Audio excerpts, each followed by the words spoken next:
सबसे पहला टाइप है स्टेलर ब्लैक होल्स। ये बनते हैं जब कोई स्टार जो हमारे सूरज से लगभग 20 गुना हैवी होता है अपने लाइफ के एंड तक पहुंचता है। जब उसके अंदर का न्यूक्लियर फ्यूल खत्म हो जाता है तो वो स्टार अपना बैलेंस खो देता है। अब उसके पास एनर्जी का आउटपुट पुश नहीं है, सिर्फ ग्रेविटी का पुल बचता है। फिर ग्रेविटी इतनी स्ट्रांग हो जाती है कि स्टार अपने ही वेट के नीचे दब जाता है, यानी अंदर की तरफ कोलैप्स कर जाता है। इस कोलैप्स के बाद एक मैसिव एक्सप्लोजन होता है जिसे हम कहते हैं सुपरनोवा। और सुपरनोवा के बाद जो कोर बचता है वो अपनी ग्रेविटी के प्रेशर से एक छोटे डेंस और इनविजिबल जगह में सीमित हो जाता है और वो बनता है स्टेलर ब्लैक होल। लेकिन ये ब्लैक होल एक जगह पर सीमित नहीं रहता। सुपरनोवा के दौरान इन्हें मिलती है किक जिससे वो स्पेस में बहुत हाई स्पीड से मूव करने लगते हैं। ये ब्लैक होल्स गैलेक्सी के सेंटर के अराउंड ऑर्बिट करने लगते हैं और कभी कभी अपने कंपेनियन स्टार के साथ बाइनरी सिस्टम बना लेते हैं।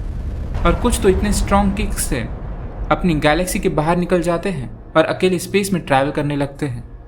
इन ब्लैक होल्स का मास एंड साइज टिपिकली इनका मास होता है 3 से 20 सोलर मासेस के बीच। इवेंट होराइजन का रेडियस सिर्फ कुछ किलोमीटर्स में होता है, मतलब एक पूरा मैसिव स्टार एक छोटी सी जगह में कंप्रेस हो जाता है। ये डिटेक्ट कैसे हुए? साइंटिस्ट ब्लैक होल्स को डायरेक्टली देख नहीं सकते, लेकिन उनके आसपास कुछ इफेक्ट्स दिखते हैं, जैसे एक्सक्रीशन डिस्क। ये है घूमता हुआ गैस का रिंग और ये इमिट करते हैं एक्सरे रेडिएशन। इसका रियल एग्जाम्पल है सिग्निस X1। ये एक फेमस स्टेलर ब्लैक होल है जिसकी डिस्कवरी 1960s में हुई थी। ये एक बाइनरी सिस्टम में है जहाँ एक ब्लू सुपर जायंट और एक इनविजिबल ऑब्जेक्ट एक दूसरे के अराउंड ऑर्बिट कर रहे हैं। साइंटिस्ट ने देखा कि वो इनविजिबल ऑब्जेक्ट अपने कंपेनियन स्टार से मैटर खींच रहा है और जब वो मैटर फॉल करता है तो एक्सरेज इमिट होती हैं। तब साइंटिस्ट को समझा ये एक ब्लैक होल है। ब्लैक होल का एक बड़ा मिसकंसेप्शन है।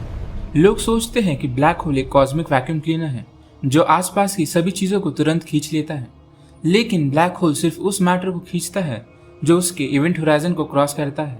सोचो अगर हमने सन को एक ब्लैक होल से बदल दिया लेकिन उसका मास सेम रखा तो अर्थ का ऑर्बिट पे कोई फर्क नहीं पड़ेगा, हम वैसे ही रिवॉल्व करते रहेंगे। सिर्फ डिफरेंस ये होगा कि हमें सनलाइट और हीट नहीं मिलेगी क्योंकि ब्लैक होल लाइट इमिट नहीं करता।